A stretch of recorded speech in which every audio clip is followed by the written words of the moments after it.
Dear President Obama, I write to you, Mr. President Obama, on the 5-year anniversary of my abduction and torture by the Armed Forces of the Philippines.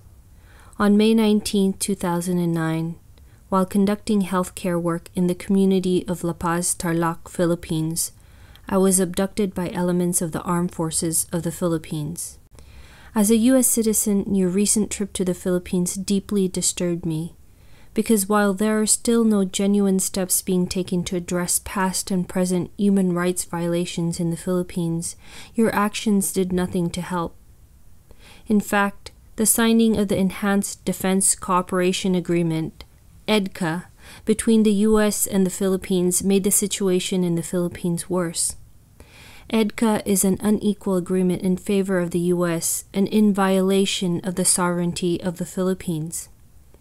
Agreements like this and the possible signing of the Trans-Pacific Partnership emboldened the already corrupt B.S. Aquino administration and worsened the human rights situation in the country. 5 years later, there is still no justice in my case, nor the countless others like Jonas Burgos, Sherlyn Cadapan, and Karen Empeño, who were all forcibly disappeared under the presidency of Arroyo. No one has been prosecuted for these human rights abuses.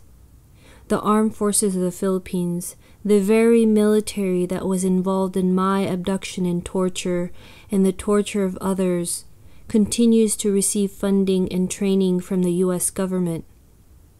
As a U.S. citizen, I don't want my taxpayer dollars going towards funding the Philippine military that continues to commit heinous crimes against humanity. Under President B.S. Aquino III's administration, human rights violations continue with impunity. Massive human rights violations are part of the counterinsurgency program Oplan Bayanihan and have caused displacement of peasants and indigenous peoples. In the last 4 years, there were 192 cases of extrajudicial killings. The majority of them were farmers, indigenous and environmental rights defenders. They also reported there are 489 political prisoners, a majority of whom were abducted and detained on fabricated charges. Nearly 40,000 people have been internally displaced, and 134,110 individuals affected due to the illegal use of schools, homes, hospitals, and places of worship for military purposes. This past April 2, 2014, over 300 Talaingod Manobo families had to flee their homes because of military bombings and occupation of their villages. Some families were forced to starve because they were prevented from going to their farms by the military. The Manobo tribes have suffered a long history of human rights violations perpetrated by the military, including harassment, destruction of farms, and killings.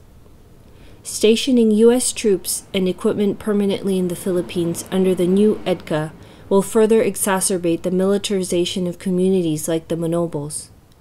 By entering into agreements with the Philippine government and continuing to fund the Armed Forces of the Philippines, you are in effect giving your seal of approval for the B.S. Aquino administration to continue its corruption and deceit, and to continue to commit human rights abuses.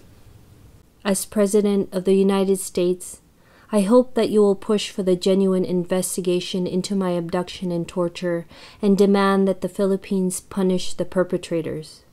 I also demand that our taxpayer dollars are not used to fund the Philippine military, which continues to commit human rights violations. I demand that the U.S. withdraw our troops from the Philippines and terminate unequal agreements like EDCA.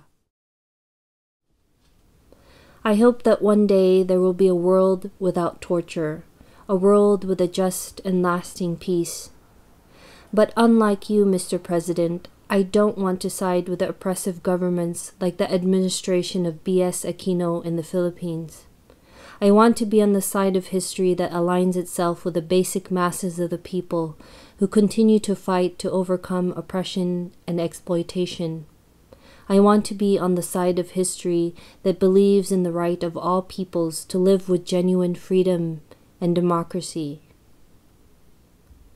Sincerely, Melissa Rojas.